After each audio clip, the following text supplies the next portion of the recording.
Сәлем достар, мені қолдап, маған тіркеле кеттіңіздер. Енесі мен абысының дуалаған келін, 2 бөлім. Қайнаға мен абысының пәтер жалдап тұра бастады. Әбден дуа жасатқан енем алжып есін жоғалтып қалды. Мен қараусыз қалдырған соң абысыным келіп өзімен бірге алып кетті. Енем үйден қуғаннан кейін абысыным маған мүлдем сөйлемей қойды. Жұмған аузын ашпайды. Бір жылда ешкімді танымай алжып төсекте жатып енем қаза болды. Өз үйінен шығармай жалдамалы пәтерден жаназасын шығарды. Өзімді кінәлаудың орнына мені жақсы көрмей шетке сырып қойған өздері кінәлі деп үнемі өзімді ақтап жүрдім. Жаным қиналғаны рас, бірақ екеуінен де құтылған мен сорлы өзімді жеңіс иесі санап бақытты болып жүрдім. Әй дейтін бір әже жоқ, қой дейтін бір қожа жоқ. Теледидарды қосып қойып түрік кәрістің киноларын көріп жатқаныма мәзбін. Күйеуім келер уақыт жақындағанда жүгіріп жүріп үй жинаймын, ас әзірлеймін. Тек көзге көрінетін жерлерді ғана жинап, көрінбейтін жерлерге керексіз заттың бәрін тығып тастайтынмын. Тамағым дәмсіз, наным қатып қалған күйеуім ашуланып боқтап алады. Екі сөзінің бірінде анам мен абысыным сені жақтырмайтындай бар екен. Әттең-ай деп басын шайқап қалатын. Ағасының алдына талай рет барды жалынып, бірақ олар қайта келмеді. Тамақ әзірлемей дүкеннен дайын затты сатып алып жей беремін. Қарызға ала беріп күйеуінің бар тапқанын қарызға төлеп ақшадан қинала бастадық. Солай жүргенде аяғым ауырлады. Жеріктігім ұстап дүкеннен 2 есе қарызға баттым. Күйеуімнің тапқаны қарыздың жартысына ғана жетті. Дүкен иесі төлей алмаған соң қарызға бермей қойды. Үйде бар соңғы картоп пен пияздан дәмсіз етіп ас әзірлеп күйеуіме бердім. Ол болса жемей аштан-аш жатып қалды. Біздің қарызға батқанымыз жайлы бүкіл ауыл естіді. Дүкенші күн сайын келіп есігімді тоңқылдатып, мен ашпаған соң ұрсып кетіп қалады. Тіземді құшақтап жылаймын да отырамын. Жұмыс іздеп жұмысқа шықтым. Өз енем мен абысынның арасына болған жанжалға жұрт мені кінәлап, менімен ешкім араласпай қойған. Нашар мінезімнің кесірінен ешбір жұмысты алып кете алмадым. Дүкен иесінің әбден ашумен есігімді қаққанына құлағым үйреніп қалса керекті. Бір емес бір аптадай бұл дауыс шықпай құлағым тыныштыққа үйренісе алмай жүрдім. Ақыр соңы шыдамым таусылып дүкенге бардым. Барсам қолында қос пакеті бар дүкен иесі менің шақыртпақ болып тұрған екен. Мә, мыналарды ал. Бұл не? Не болушы еді? Әрине азық-түлік. Ана байыңа обал, аш қалып бір жерде құлап өлер. Маған қарызға ештеңе бермей қойған едіңіз ғой, бұл қалай болғаны?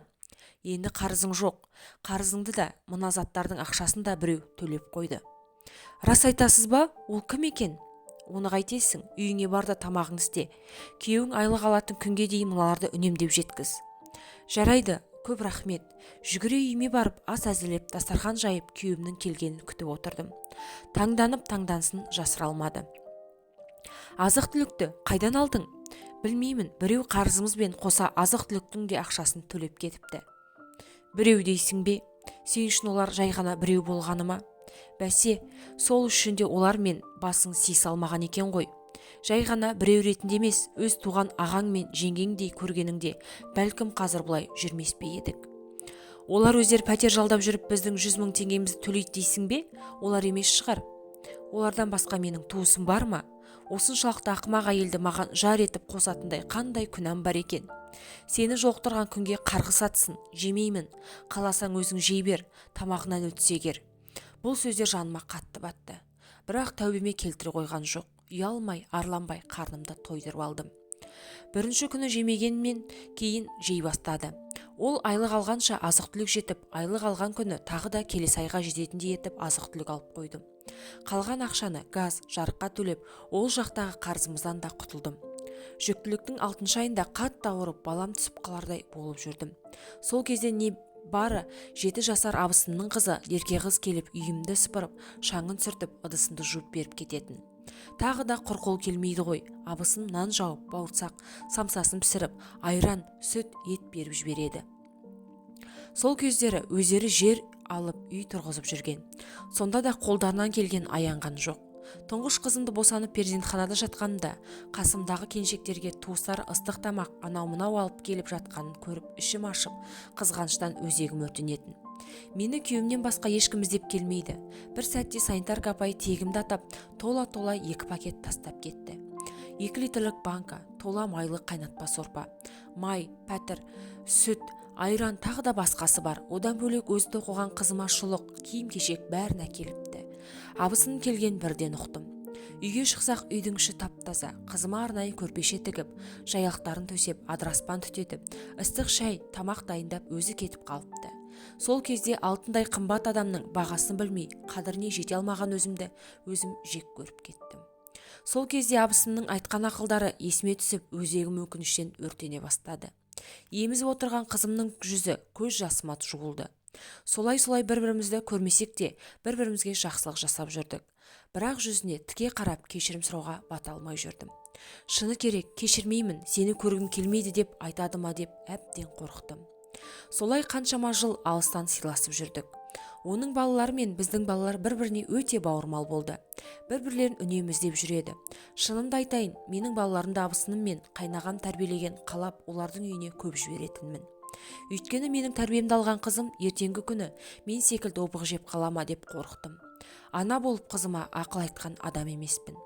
Тек абысымның ақылын тыңдап тәрбиесін алған ұл қызым солар секілді саналы, иманды болып өсіп өнді. Бүкіл жасаған иттігім көз алдынан өте берді. Бар күш жігерімді жинап, кешірім сұрадым. Басында жаздым ғой, сол сәтте абысын мен бәрін білемін деп айтты дедім ғой. Соны кейін айтып берді. Бір құрбысы мен барған балалерге барып, менің қолымдағы абысыным мен енемнің суретін көріп, абысыма дуа жасатып жүргенімді айтыпты. Соны біле тұра, маған жақсылық жасап жүрген абысыныма алғыс айтамын. Қазір маған кешірім берген, екеуміз құрбыдай болып жүрміз. Қазақша каналдың дамуына үлес қосып, лайк басып, комментарий жазып, видеоның соңына дейін қарап, жақындарыңызбен бөлісе отырыңыздар. Назарларыңызға үлкен рахмет.